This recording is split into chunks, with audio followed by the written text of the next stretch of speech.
This is Chapter 3, Section 2. This is the fourth video. Okay, let's say an arena and 70% of the fans are rooting for the home team, 25% of the fans are wearing blue, 20% of the fans are wearing blue and rooting for the away team, and 67%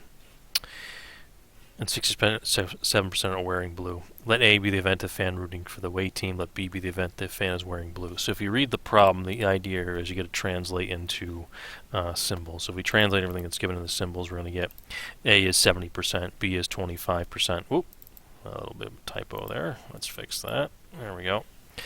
Both is 20%, and then B given A is 67%, right? So if you read this here, they're rooting away for team, right? Okay, yeah, that's what we got. So it's a conditional, basically. All right.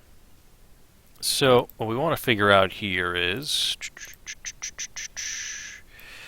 the events of rooting for the away team and wearing blue independent, right? So we can do that. We can do the product rule for this, right? So we can do P of A times P of B. Right, so the A was 70%, right, and the B was 25%. Okay, so that's 0.175, right? So the question is, how does that compare to P of A and B? Okay, well, we have B and A, but A and B and B and A are the same. That's 20%, correct? So clearly that's not the same, right? So this is not the same, so not equal to, right? We'll make this blue.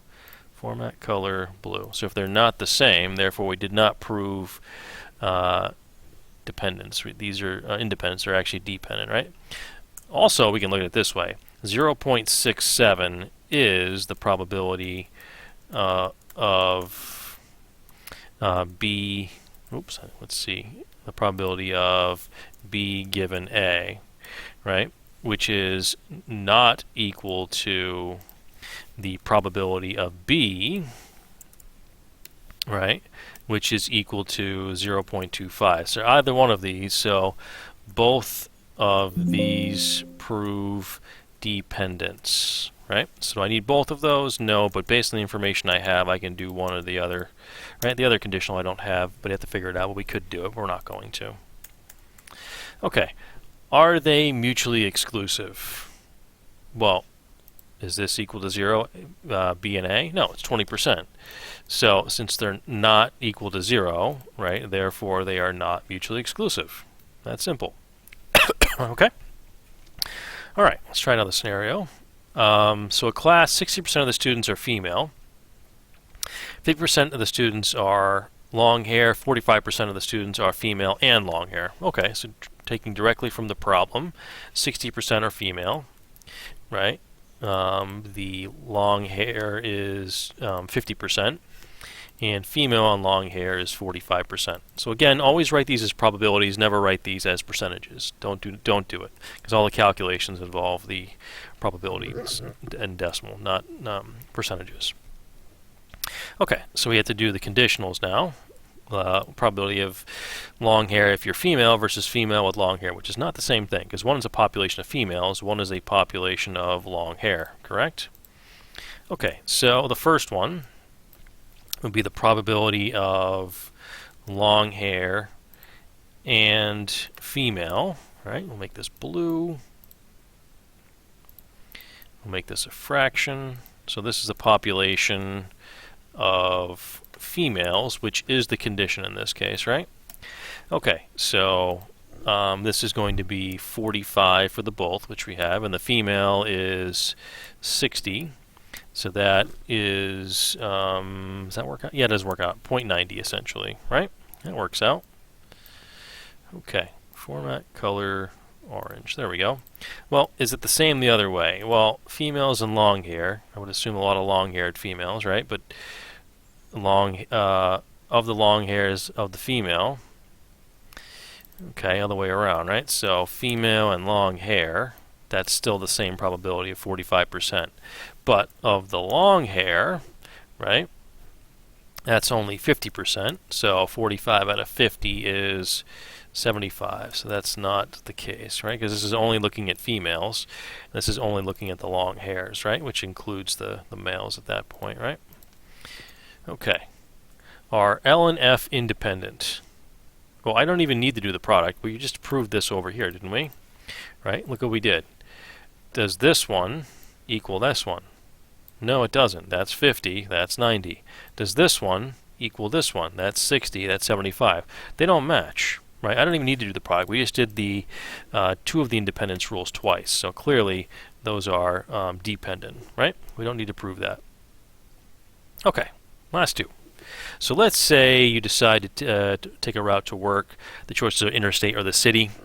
So what is the combination of both and? Well, can you drive both the city and the interstate at the same time? No, you cannot, right? What about I or C? Add them together. Yes, you can, right? So, but the overlap is 0, so you still get one because it's mutually exclusive, right? So anytime you get a 0, it is mutually exclusive, right? So you can add them together because you did interstate and city, right? One or the other, correct? But you can't do both. That's not really possible unless it's some kind of teleportation thing you're doing. I'm not really sure there. Okay. All right, last one. So you contain a box of white ball and a red ball. Okay, so you either get white red, red white, white white, or red red, assuming you put the ball back in, which is what it's saying, right? Okay, so this is your sample space. So T is the event of getting a white ball twice. Let F be the event of picking a white ball first. So getting a white ball twice is just the WW, right? So that's only one possibility out of 4 to actually get that correct, right? All right, so F is the event of getting a white ball first, which you can get a white ball first with WR or WW. So that's 2 out of 4, isn't it? Right? Okay, so now we want to do the conditional probability. So what do we have here? This is the probability, let's see, equals the probability of T and F, right, over the probability of F.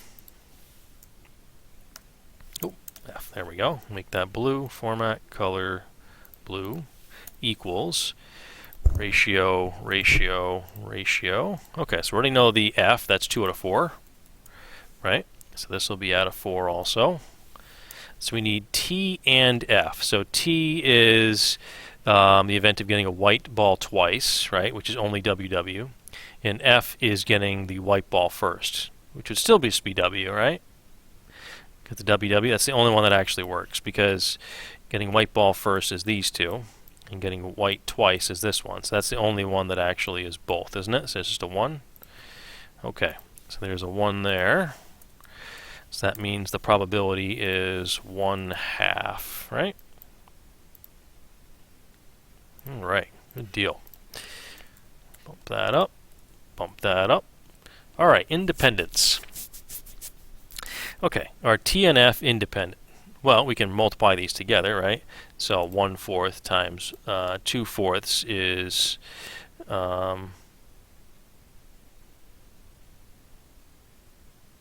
well, we'll do out the math here. Okay, we'll multiply it out. All right.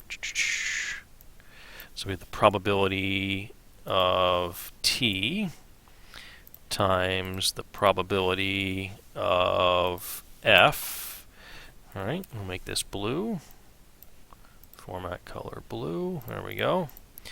Okay, so T is 1 out of 4, right? Oop, 4. And the F is 2 out of 4, right?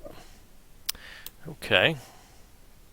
So we're going to get equals a fraction of 2 out of 16.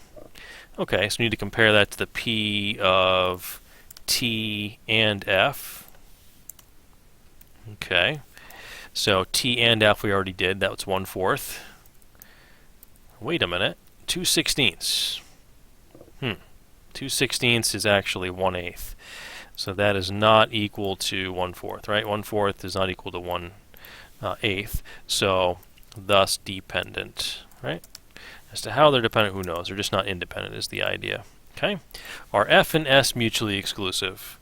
Well, F and S, right, if I think about it, F is picking a white ball first. That's either WR or WW.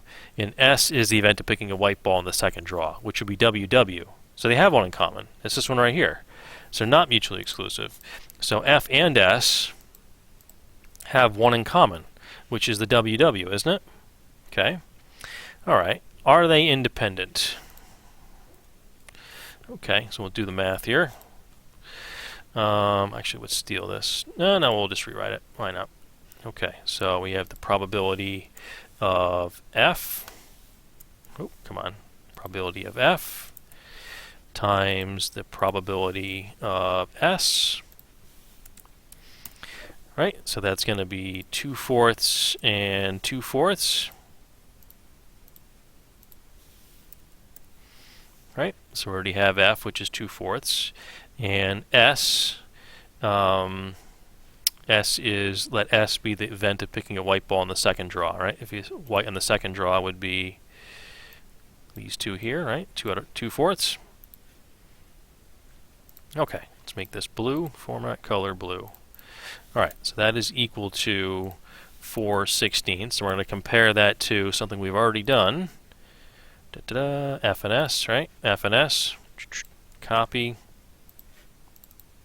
Paste. Well, 1/4 and 4/16, I'm pretty sure by fractions that's the same thing, isn't it? Right? So thus independent, right? Do a little text right there, style text, and there we go. Okay. All right, so whether you're working with fractions or decimals or percentages, either way, always prove the mutual exclusivity and independence with the rules, but either need to be in fraction or decimal form. Don't be working with percentages, essentially, when doing the math. It doesn't work that way. All right, that's the end of